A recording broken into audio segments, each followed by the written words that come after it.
9க்கும் மேலான பிள்ளைங்கள வந்து காதலிச்சு, அவங்க வீட்லேருந்து ஓட வச்சு, அவங்க ஒரு லாட்ஜ் கொண்டு போய் கல்யாணம் பண்றேன்னு சொல்லி, அவங்கள ஏமாத்தி, அவங்க நகையும் எடுத்துக்கிட்டு, அவங்கள அவங்களே தற்கொலை பண்ண மாரி ஒரு பிளான் பண்ணி, அவங்கள கொலையும் பண்ணி, மறுபடியும் வந்து அவன் வீட்டுக்கே வரான். இந்த படம் பேரு பகவத் சாப்டர் 1. இந்த படம் நான் பார்க்கும்போது, இந்த மாரியும் இருப்பாங்களா? இந்த மாரியும் வந்து இருந்திருக்காங்களான்னு சொல்லிட்டு யோசனை பண்ணேன். பட் இருக்காங்க. இது வந்து ஒரு உண்மை சம்பவம் இன்ஸ்பயர்ட் பை ட்ரூ ஈவென்ட்ஸ். உண்மை சம்பவம் சார்ந்து எடுத்த படம் தான் இது. ஒரு இண்டி படம். நீங்க ZEE5ல வந்து போய் பார்க்கலாம். ஒரு ஹவர் படம் போயிரும். இந்த ஒரு ஹவர் வந்து இந்த தொலைஞ்சு போன பிள்ளைங்களோட பேரண்ட்ஸ் வந்து போலீஸ்ல முதல் காட்சியே போலீஸ்ல போய் கம்ப்ளைண்ட் பண்ணி, போலீஸ் வந்து தேட ஆரம்பிப்பாங்க. இந்த ஒரு ஹவர் வந்து அவன தேடிட்டு தான் இருப்பாங்க, போலீஸ் வந்து. ஸோ இந்த தேடுறது வந்து ரொம்ப இன்ட்ரெஸ்டிங்கா இருக்கும். எப்படிலாம் அவங்க தேடுறாங்க, எப்படி தேடி கடைசியா அவன கண்டுபிடிக்கிறாங்கன்னு சொல்லிட்டு ரொம்ப இன்ட்ரெஸ்டிங்கா இருக்கும். கடைசியா அவன கண்டுபிடிச்ச பிறகு யூசுவலா அதான படம். அவ்வளோதான் படம். ஒருத்தன் வந்து ஒருத்தி இந்த மாரி பிள்ளைங்கள வந்து கடத்துறான்.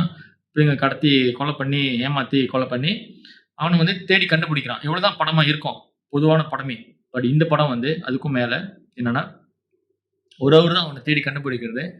ஒரு ஹவருக்கு மேல வந்து இவன் எப்படி அவனுக்கு அவனுக்கு போட்ட கேஸ்லேருந்து அவன் வந்து மீறுறான். ஸோ அதுதான் வந்து அந்த கதையே. அவன ஒரு ஹவருக்கு படம் ஒரு ஹவர் முடிஞ்சா அவன கண்டுபிடிச்சிருவாங்க. போலீஸ் வந்து கண்டுபிடிச்சிருவாங்க. போலீஸ் கண்டுபிடிச்ச பிறகு அவன கோர்ட்ல வந்து கொண்டு போவாங்க. கேஸ் வந்து வாதாடுவான். எனக்கு யாரும் வேண்டாம். நான் மட்டுமே வந்து இந்த கேஸ வந்து நான் வாதாடிக்கிறேன். நான் யாரையும் நம்பலன்னு சொல்லிட்டு அவனுக்கு அவனே வாதாடுவான். நீங்க நம்புறீங்களோ இல்லையோ, அவனுக்கு அவனே வாதாடி அந்த கேஸ் எல்லாம், அதாவது இன்னொரு தரப்புல வந்து லாயர் வந்து இவன் மேல வந்து எல்லா பழியும் வந்து இவன் மேல சுமத்துவாங்க. இவன் எல்லா பழியும் வந்து இல்லன்னு சொல்லி சாதிப்பான் ஜட்ஜு கிட்ட.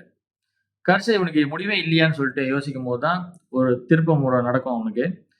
அவன் கடைசியா படத்துல வந்து அவன் ஜெயிச்சானா, இல்ல அவன வந்து தண்டனை அனுபவிச்சானான்னு சொல்லிட்டு இந்த படத்த பத்தி நீங்க தெரிஞ்சுக்கலாம். ரொம்ப இன்டென்ஸான ஒரு படங்க. நான் இந்த படத்த பார்க்கும்போது எனக்கே ரொம்ப மனசுக்கு ஒரு வலி குடுத்துச்சு.